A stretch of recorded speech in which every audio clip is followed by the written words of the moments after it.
안녕하세요. 토요미스테리 디바제시카입니다.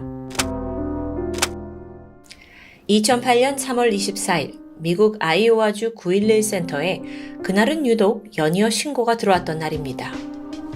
동이 막튼 새벽 6시 31분 911에 전화를 건 남성은 다짜고짜 베링턴 629번지로 가주세요. 빨리요. 주소만 말하면서 출동을 요청하는데요. 확인해보니 거긴 아이오와 시티에 있는 한 가정집이었죠. 상황실 직원이 무슨 일인 거냐? 라고 물었지만 전화는 그대로 끊겨져 버렸습니다. 911은 일단 신고가 접수되면 출동을 하는 게 원칙이기 때문에 직원은 서둘러 방문할 수 있는 근처 경찰을 호출합니다. 그런데 불과 5분 후인 새벽 6시 36분 또 다른 신고가 접수됩니다. 이번엔 아이오와시 외곽에 위치한 80번 고속도로에서 화재가 났다는 전화였어요. 차량 한 대가 중앙분리대의 콘크리트 기둥과 충돌을 한 후에 화염에 휩싸였다는데요. 급히 소방대원이 출동을 했는데 가보니까 이미 운전자는 전신에 화상을 입고 사망한 상태였습니다. 당시 차량도 그리고 시신도 화재로 상당히 훼손이 된 상태였어요. 그래서 운전자의 신원을 확인하는 데는 꽤 시간이 걸릴 수밖에 없었죠. 같은 시각 경찰은 베링턴 629번지 앞에 도착했습니다. 이곳은 동네에서도 꽤 규모가 있는 단독주택이에요. 몇 번이나 초인종을 눌렀지만 응답이 없었고요. 결국 경찰은 뒷마당을 통해서 실내로 진입합니다. 보니까 이 집에 아이들이 있는지 마당에는 그네가 설치되어 있더라고요. 창문 너머 보니까 집안 곳곳에 여러 개의 장난감이 널려 있습니다. 직감적으로 적어도 2 이상의 애들이 살고 있는 가정집으로 보여요. 잠시 후 집 안으로 진입한 경찰. 그런데 내부는 이상하리만치 고요했습니다. 경찰이 긴장감 속에서 수색을 시작했죠. 그리고 얼마 후 1층 작은 방에서 피투성이가 된 어린 여자아이가 발견됩니다. 이미 숨은 끊어진 상태였어요. 그리고 곧이어 2층 침실로 올라간 경찰은 그곳에서 무려 4구의 시신을 추가로 발견합니다. 여러분, 총 집 안에서 5구의 시신이 발견된 정황이에요. 그중 1구는 성인 여성, 나머지 4구는 모두 10살 미만의 어린아이들이었습니다. 그런데 눈에 띄는 특이점이 있었죠. 성인 여성은 백인이었지만 그 외의 아이들은 모두 검은 머리의 동양인이었다는 점입니다. 이들의 신원은 집주인 42살의 여성 쉐릴 슈펠, 그리고 그녀가 입양한 한국인 자녀 10살 이든, 8살 세스, 5살 미라, 3살 엘레나였습니다. 한국 아이들이었어요. 이들에게는 공통적으로 둔기에 심하게 맞은 흔적이 있었는데요. 누가 일가족을 모두 이렇게 참혹하게 공격한 걸까요? 그런데 이 와중에 아빠는 어디 있죠? 4 아이들의 아버지이자 남편, 동갑내기 42살의 스티븐 슈펠은 당시 현장에 없었습니다. 자, 우선 이 슈펠 가족에 대해서 좀 더 알아볼 텐데요. 스티븐 슈펠은 꽤나 명망 있는 집안에서 태어났습니다. 아버지는 대형 로펌을 운영했는데 다른 형제들은 아버지의 길을 따라 다들 변호사가 되었어요. 하지만 스티븐만큼은 달랐죠. 경영학을 전공한 뒤에 은행에서 재무 담당자로 일을 시작합니다. 동료들이 말하길 그는 아주 유머러스하고 유쾌한 사람이었다고 합니다. 운동도 좋아했는데 쉬는 날이면 농구, 테니스, 골프, 낚시까지 골고루 즐겼고요. 지난 1985년 그는 작은 술집에서 쉐릴과 만나 사랑에 빠졌습니다. 그녀는 대학에서 교육학을 전공했고 아이들을 굉장히 좋아하는 애정 넘치는 여성이었는데 둘은 5년의 연애 끝에 1990년 결혼식을 올리게 되죠. 당시 쉐릴은 초등학교 선생님으로 재직 중이었고 스티브는 어느덧 은행에서 임직원의 자리까지 올라가게 돼요. 부부는 결혼을 한 직후에 되도록 많은 자녀를 갖길 원했지만 몇 년이 지나도록 둘 사이에 아이가 생기지 않아 고민이었습니다. 결국 부부는 깊은 생각을 한 끝에 입양을 결정합니다. 그런데 미국의 경우 아무리 입양을 하더라도 아이 친모 또는 친부의 요구사항을 들어주거나 또는 주기적으로 만남을 갖게 하는 이런 권리를 주장하면 그걸 들어줘야 되는 사례가 많다고 해요. 부부가 생각을 했을 때 자기들 외에 또 다른 부모가 양육에 간섭하는 건 좀 마음에 걸렸던 겁니다. 그래서 다른 방법을 모색하는데 그게 바로 외국인 입양이었죠. 물론 돈이 더 들기는 하지만 이럴 경우 부부가 좀 더 자유롭게 자기들만의 방식으로 아이를 키울 수 있으니까요. 이후 슈펠 부부는 한국인 입양을 결심했습니다. 그래서 첫 아이를 데려왔죠. 그런데 보니까 백인들만 가득한 이 동네에서 동양인 아이 혼자 자란다는 게 좀 외롭게 느껴졌어요. 그래서 이후 부부는 몇 년에 걸쳐 무려 3명의 한국 아이를 더 입양합니다. 총 4명의 한국 아이 부모가 된 거죠. 시간이 흘러 2008년, 장남인 이든은 어느덧 초등학교 4학년이 되었고요. 골프와 축구를 아빠와 함께 즐기는 의젓한 아이로 자랐습니다. 8살 둘째 아들 세스는 정원에서 토끼돌 보는 걸 좋아하는 굉장히 다정한 성격이었다고 해요. 셋째 딸 5살 미라는 활기찬 장난꾸러기였고요. 막내딸 3살 엘레나는 유독 그렇게 공주 드레스를 좋아하고 맨날 이걸 입고 나가고 싶어하는 아이였습니다. 엘레너가 신장병이 있어서 치료를 받고 있긴 했지만 늘 웃음을 잃지 않는 밝은 아이였죠. 부부는 지극정성으로 아이들을 돌봤습니다. 쉐릴은 아예 육아에 전념을 더하기 위해서 교사직을 그만뒀어요. 또한 한국 태생의 자기 아이들이 뿌리를 잇지 않았으면 하는 마음에 한국어 개인 교사까지 고용합니다. 실제로 아이들의 방에 가보니까 한글 교육용 가나다라 이 글자판이 붙어 있었다고 해요. 쉐릴이 어느 정도로 섬세했냐면 아이들의 머리를 자기가 이제 직접 잘라주다 보니까 이 동양인의 두상이 백인들과는 조금 다르다는 걸 깨달았어요. 그래서 굳이 동양인 미용사가 있는 미용실에만 아이들을 데려갔을 정도였고요. 이 자녀들이 점점 성장하면서 부부는 더 나은 환경을 주고 싶었습니다. 그래서 마당이 넓고 침실 5개가 딸린 큰 주택으로 이사를 하게 돼요. 슈펠 가족은 매주 다 함께 성당에 나갔고 아이들도 다 거기서 세례를 받았고요. 이뿐만 아니라 부부는 자선 사업에도 관심이 많았습니다. 그래서 아이들이 다니는 학교, 성당, 병원에다가까지 상당한 금액을 기부했어요. 자녀들의 생일이 되면 한국에 있는 보육시설에도 기부금을 보냈고요. 정말 선한 영향력을 몸소 실천하고 있는 완벽한 가족인 줄 알았죠. 사건이 발생하기 하루 전날인 2008년 3월 23일 일요일. 부활절을 맞아서 아침 9시 반부터 가족은 다 같이 예쁜 정장을 차려입고 성당의 모습을 드러냈습니다. 모든 건 평소과 같았어요. 이상한 낌새요? 전혀 느껴지지 않았죠. 그날 저녁 8시, 평소 알고 지내던 친구 부부가 슈펠 가족의 집을 찾아왔습니다. 화기애애한 분위기 속에서 웃고 떠들면서 저녁 식사했고요. 다 돌아갔는데 그게 슈펠 가족의 마지막 화목한 모습이었죠. 바로 다음날 아침에 일가족 6명 중에 아내 쉐릴과 아이들 4이 다 처참하게 살해당한 채 발견된 겁니다. 이게 무슨 일이에요? 자, 그러면 더 문제는 나머지 한 사람, 아버지 스티브는 도대체 어디에 있는 거냐고요. 집안을 수색하던 경찰은 그의 차량이 사라진 걸 눈치챘습니다. 그래서 그걸 수배하려고 번호를 검색했는데 뜻밖의 사실이 드러났죠. 같은 날 아침 아이오와 고속도로에서 난 화재 사고 차량이 바로 스티븐의 것이었던 겁니다. 즉 현재로선 그도 사망한 상태라는 얘긴데요. 이거 도대체 어떻게 된 건지. 근데 이때쯤 경찰이 이 집안에 있던 식탁에서 노트 4장 분량의 메모를 발견하게 돼요. 스티븐이 자필로 남겨둔 건데 이 메모를 통해서 얽히고 얽힌 이 사건의 전말을 확인할 수 있었습니다.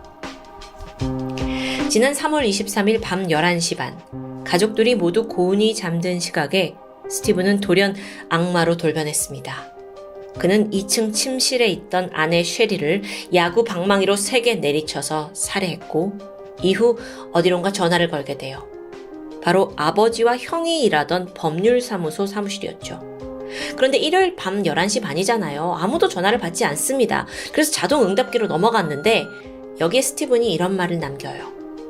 우리 가족은 천국에 있습니다. 이후 스티븐은 4명의 아이들을 다 깨워요. 그리고 차고로 불러 모았습니다. 아무도 나갈 수 없게 차고 문을 단단히 잠궜고 이후 자동차 시동을 켜두는데요. 그러니까 이게 일산화탄소 중독을 노린 거죠. 하지만 이게 생각보다 시간이 오래 걸렸는지 계획을 바꾸게 됩니다. 스티븐은 다시 아이들을 집 안으로 들여보냈어요. 그리고 1층 놀이방에는 막내 엘레너를 뒀고 나머지는 2층 침실로 올라가게 했죠. 그리고 나서 한 명 한 명 대량 살상이 차례로 자행되었습니다. 무기는 야구 방망이였고요. 아이들은 상반신을 집중 구타당한 채 쓰러져 갔어요. 이 아이들 몸에 저항의 흔적이 없었어요. 또 체내에 수면제 같은 약물도 검출되지 않았고요. 그러니까 악마로 돌변한 아버지가 자식들을 살해하는 그 순간 아이들 모두 맨정신으로 저항조차 해보지 못한 채 죽어갔던 겁니다. 새벽 3시 45분, 이 처참한 살인을 끝낸 스티븐은 자신의 직장 은행 사무실로 돌연 전화를 걸었습니다. 이때 그가 남긴 내용은 공개되지 않았어요. 업무에 관련된 내용이었던 것 같아요. 그리고 바로 5분 뒤인 새벽 5시 50분, 그는 부모님 집에 전화를 해서 자동응답기에 메시지를 남깁니다.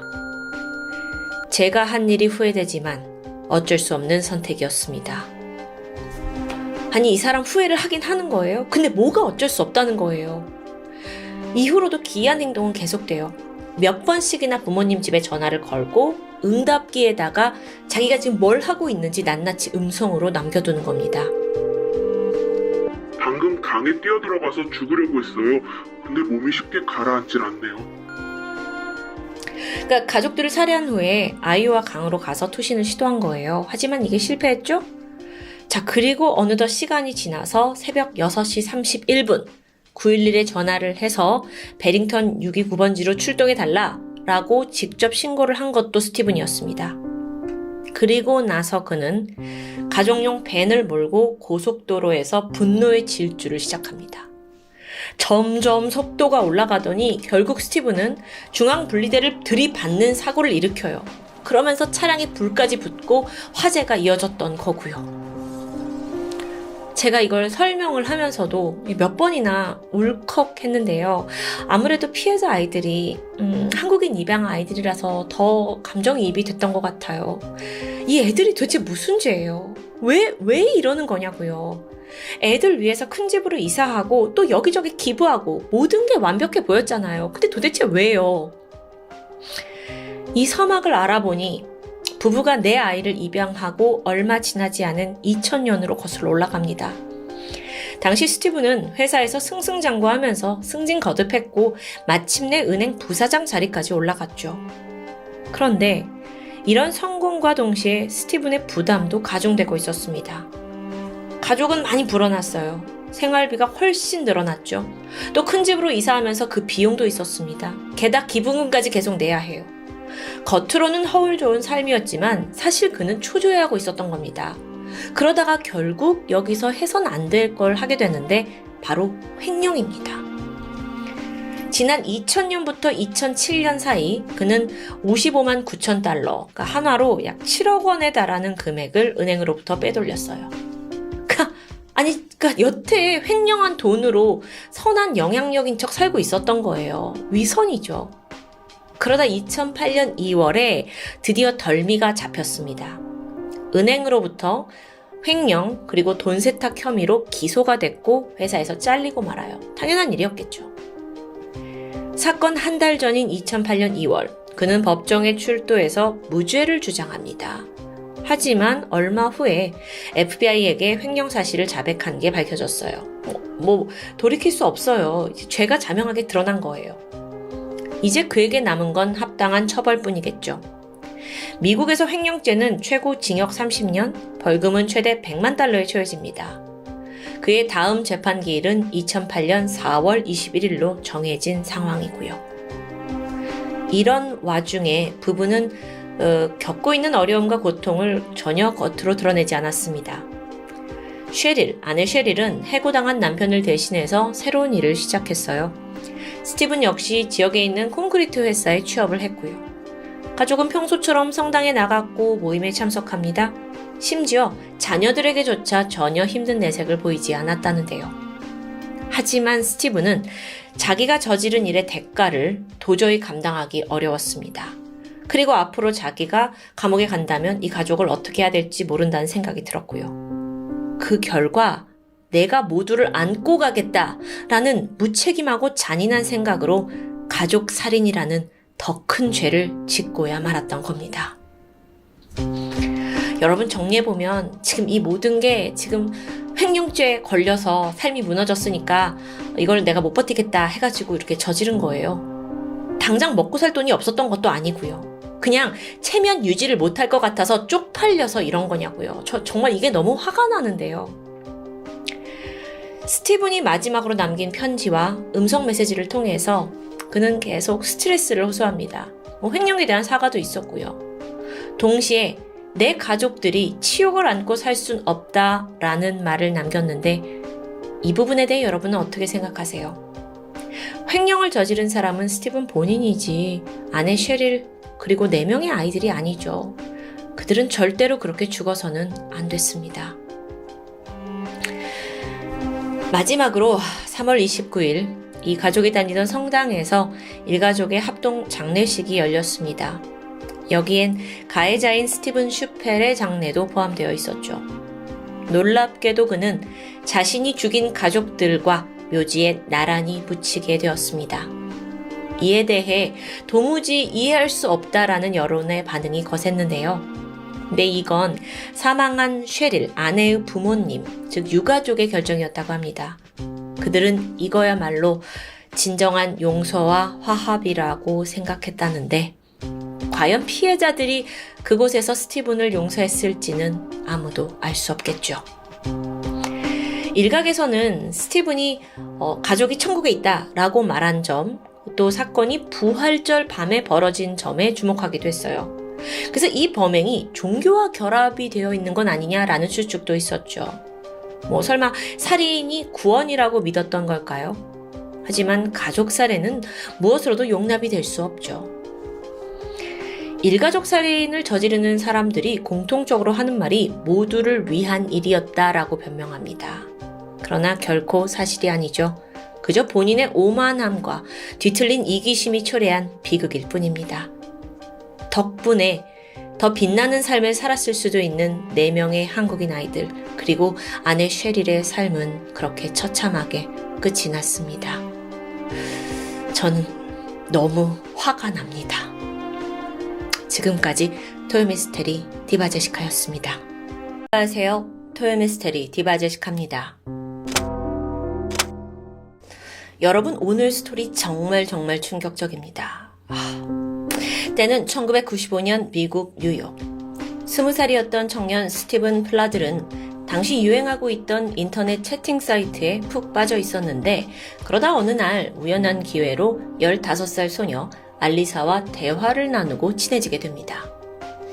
알리사는 뉴욕에서 무려 3,000km나 떨어진 텍사스 샌안토니오에 살고 있었는데 이렇게 먼 거리에도 불구하고 스티븐이 그녀에게 굉장히 강한 애착을 느꼈나 봐요. 그래서 알리사를 직접 만나기 위해서 텍사스와 뉴욕을 오가게 되죠. 그런 헌신적인 애정이 이어지면서 결국 두 사람은 장거리를 극복하고 연애를 시작합니다. 근데 알리사는 아직 15살 미성년자예요. 부모님은 딸이 20살 스티븐을 만나는 걸 그렇게 탐탁지 않게 여길 수밖에 없었죠. 그렇게 부모님의 반대가 점점 심해졌는데 이때 스티븐이 알리사에게 위험한 제안을 합니다. 그냥 집을 나와서 자신과 함께 뉴욕에서 살자는 거였죠. 15살 소녀에게 이건 절대 할 소리가 아닌데 사랑의 눈이 먼 알리사는 남자친구 말에 따랐고 결국 집을 떠나 뉴욕에서 그와 동거를 시작합니다. 그렇게 두 사람이 함께 살기 시작하고 또 얼마 안 돼서 알리사는 눈에 넣어도 아프지 않은 딸 데니스를 얻게 됩니다. 이게 비록 반대 속에 시작한 관계였지만 딸도 낳았고 또 스티븐도 잘해주고 이때까지만 해도 알리사는 가족을 이루는 행복한 미래를 꿈꿨겠죠. 하지만 머지않아 불행의 구름이 다가오는데요. 함께 동거를 하다 보니 스티븐이 상당히 폭력성을 보이는 남자라는 게 드러납니다. 종종 자기 뜻에 맞지 않으면 알리사한테 손찌검을 하기 일쑤고요. 근데 알리사 입장에서는 가족까지 다 포기하고 온 마당에 좀 잘 될 거라고 긍정적으로 생각하고 싶었을지도 몰라요. 게다가 스티븐이 이제 딸도 낳고 아빠가 되었으니까 점점 변할 거라고 믿고 싶었죠. 하지만 그건 완전 착각이었어요. 스티븐의 폭력은요, 알리사에게 뿐만 아니라 불과 8개월도 되지 않은 이 딸에게까지 향했습니다. 아이가 8개월이니까 얼마나 울겠어요. 데니스가 울 때마다 온갖 짜증과 화를 내요. 스티븐은 막 시끄럽다면서 우는 애 입을 막 손으로 틀어막았고요. 그것도 모자라서 막 얼마나 미웠는지 멍이 들도록 꼬집기도 합니다. 한 번은 이 아기를 아이스박스에 넣고 뚜껑을 닫는 정말 만행을 저질렀던 거예요. 이런 일이 반복되니까 알리사 또한 내 딸을 지켜야겠다라는 생각이 강해졌습니다. 근데 그게 스티븐이 있는 이 집에선 절대 불가능해요. 그래서 결국 그녀가 선택한 건 깊은 고민 끝에 데니스를 입양 보내기로 한 거죠.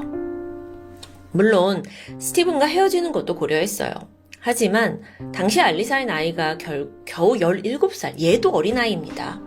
그러니까 혼자서 딸을 키우는 게 어려우니까 차라리 좀 더 경제적으로 넉넉하고 아이를 안정적으로 사랑해줄 가정에 입양 보내는 게 최선이라고 판단했던 건데요.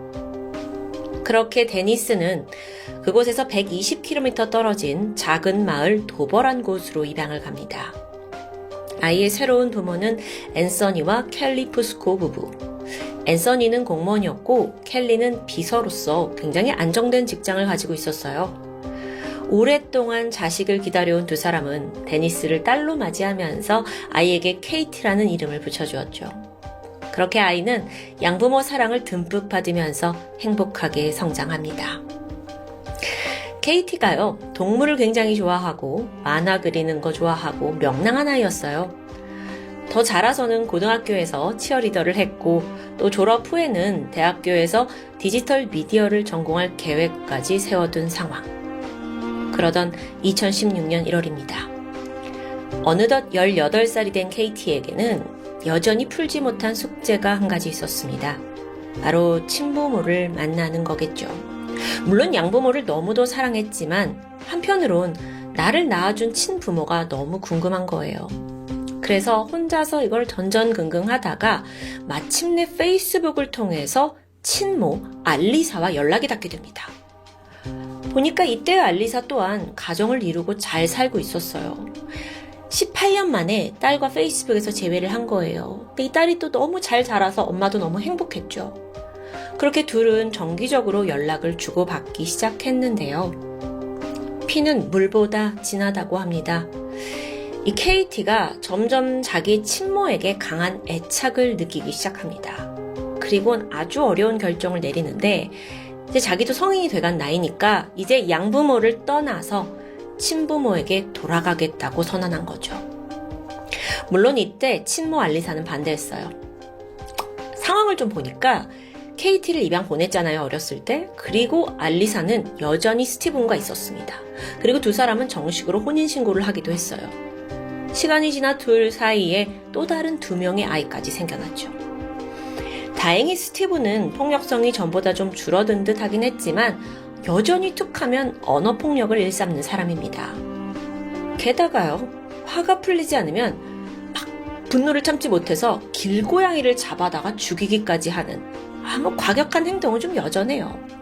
이렇다 보니 알리사는 너 우리 집에 돌아오지 마라. 네 아빠 스티븐은 이런 사람이다.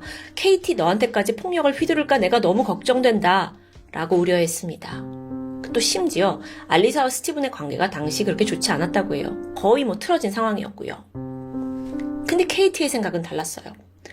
아니, 지금 보니까 나만 입양 와 있고 부모는 둘이 같이 살고 있고 또 자기 친동생들까지 있는 거잖아요. 그러니까 그 가정에 속하고 싶었던 겁니다.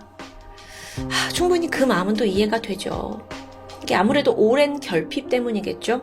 그래서 KT의 마음을 돌려놓기는 역부족이었어요. 결국 2016년 8월 KT는 자신의 친부모와 동생, 가족들이 살고 있는 노스캐롤라이나주 나이트데일로 이사를 옵니다.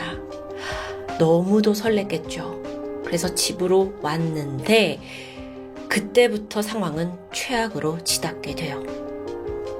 자, 오래전 입양을 보냈던 딸이 성인 여성이 돼서 돌아왔어요.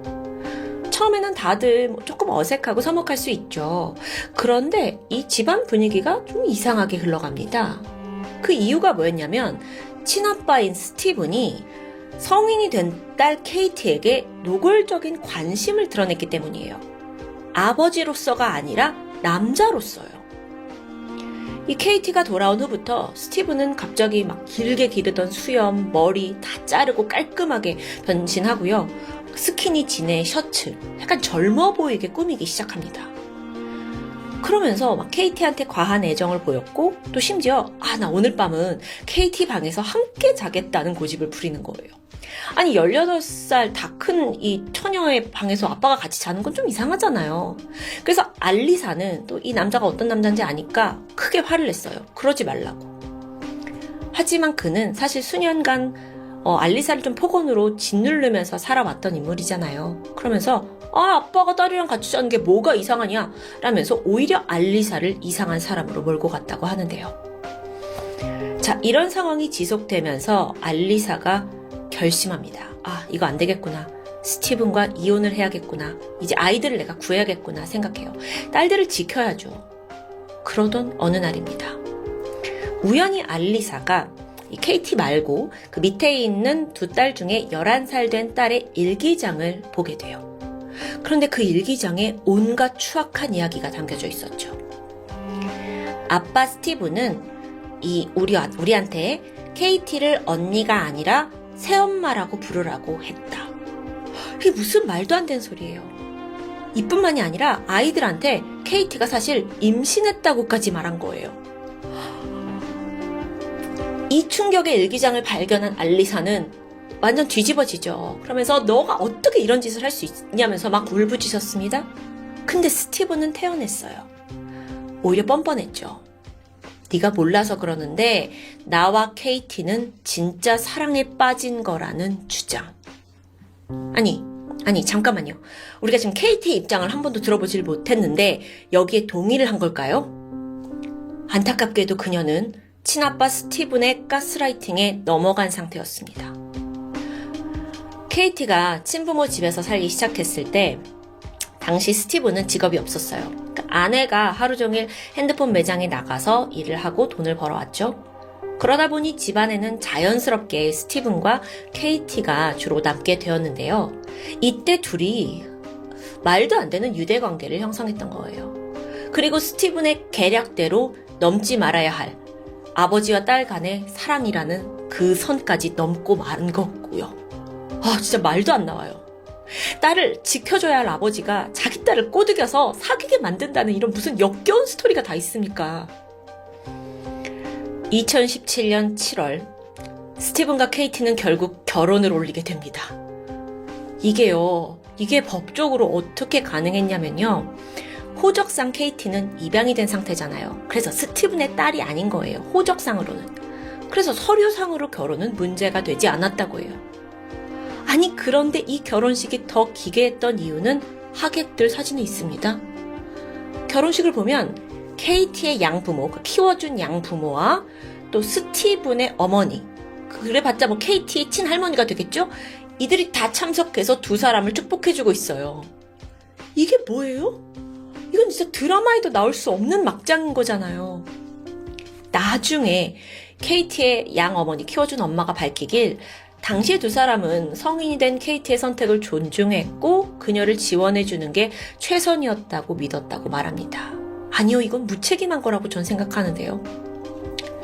어쨌든 그렇게 결혼식이 치러지고 2달 후 2017년 9월 스티븐과 케이티 사이에서 아들 베넷이 태어납니다. 그러니까 이미 결혼하기 전부터 임신한 상태였던 거예요. 아, 나 미쳐버려. 그럼 이 아이는 뭐예요? 스티븐의 아들로 태어난 게 아니죠. 사실 손준 거예요.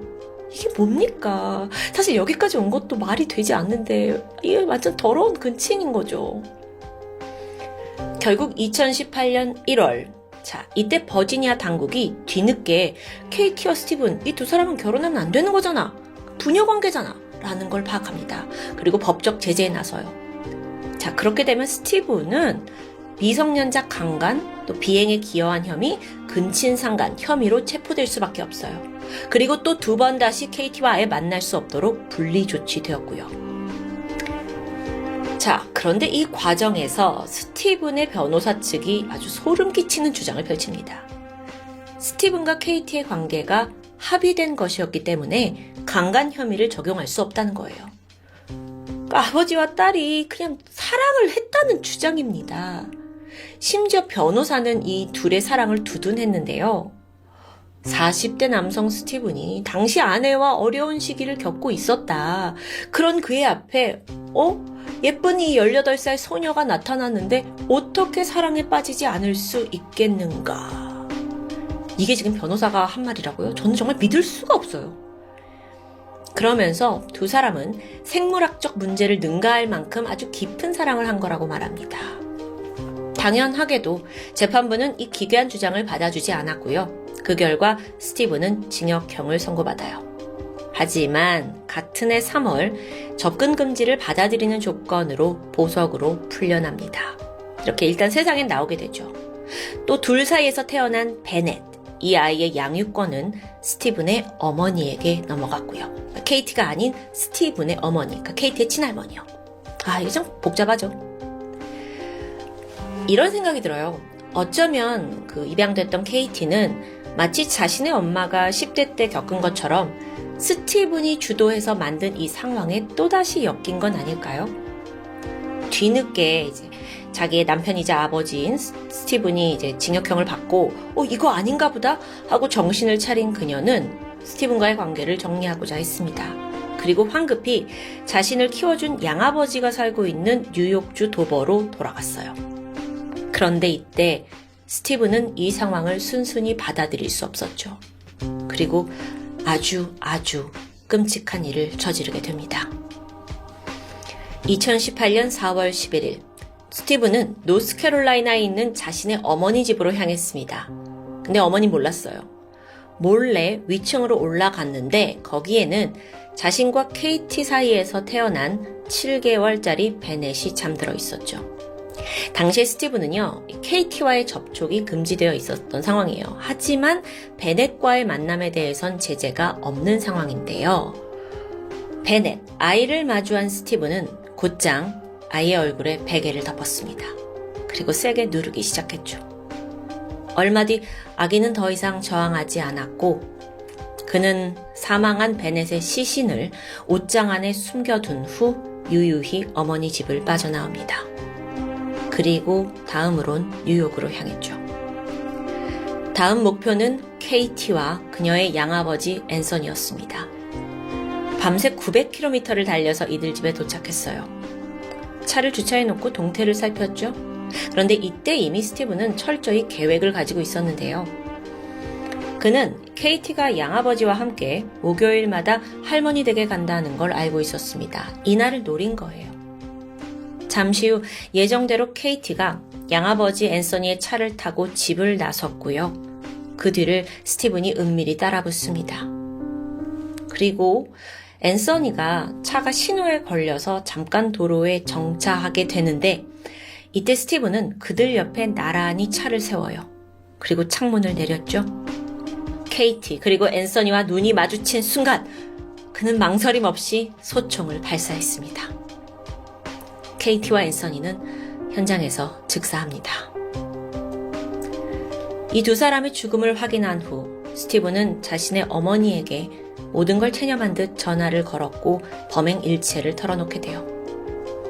너무 놀란 어머니는 황급히 경찰에 신고를 했죠. 그리고 옷장에 숨겨둔 손자의 시신도 확인합니다. 자, 이때 이때부터 경찰은 스티븐의 차량을 추적하기 시작해요. 그런데 머지않아 그 차량이 뉴욕 도버에서 발견이 되는데요. 경찰이 가까이 다가갔지만 아무런 인기척도 느껴지지 않았습니다. 그는 이미 차량 안에서 스스로 목숨을 끊은 후였으니까요. 이 사건이 전해지고 미국 전역은 큰 충격에 휩싸였어요. 한 남성이 자신의 친딸, 또 친딸과의 사이에서 낳은 자식, 또 친딸을 키워준 양아버지까지 살해한 너무도 해괴한 사건이었기 때문입니다. 그리고 정작 살인마는 스스로의 삶을 마감하면서 그 어떤 죗값도 치르지 않게 되었죠. 스티븐의 전처이자 케이티의 어머니 알리사는 인터뷰에서 이런 말을 남겼습니다. 이 사건을 통해 사람들이 근친상간에 대한 추악한 끝을 느꼈길 바랍니다. 생전의 스티븐은 자신이 단지 미친 사랑을 하고 있다면서 강하게 우겨왔습니다. 하지만 그건 결코 사랑이 아니에요. 그냥 미친 짓일 뿐이죠. 너무도 충격적인 스토리에 제가 오늘 감정적으로 많이 흥분이 됐는데요. 댓글에 여러분도 같이 감정을 느껴주셨으면 좋겠습니다. 지금까지 토요미스테리 디바제시카였습니다.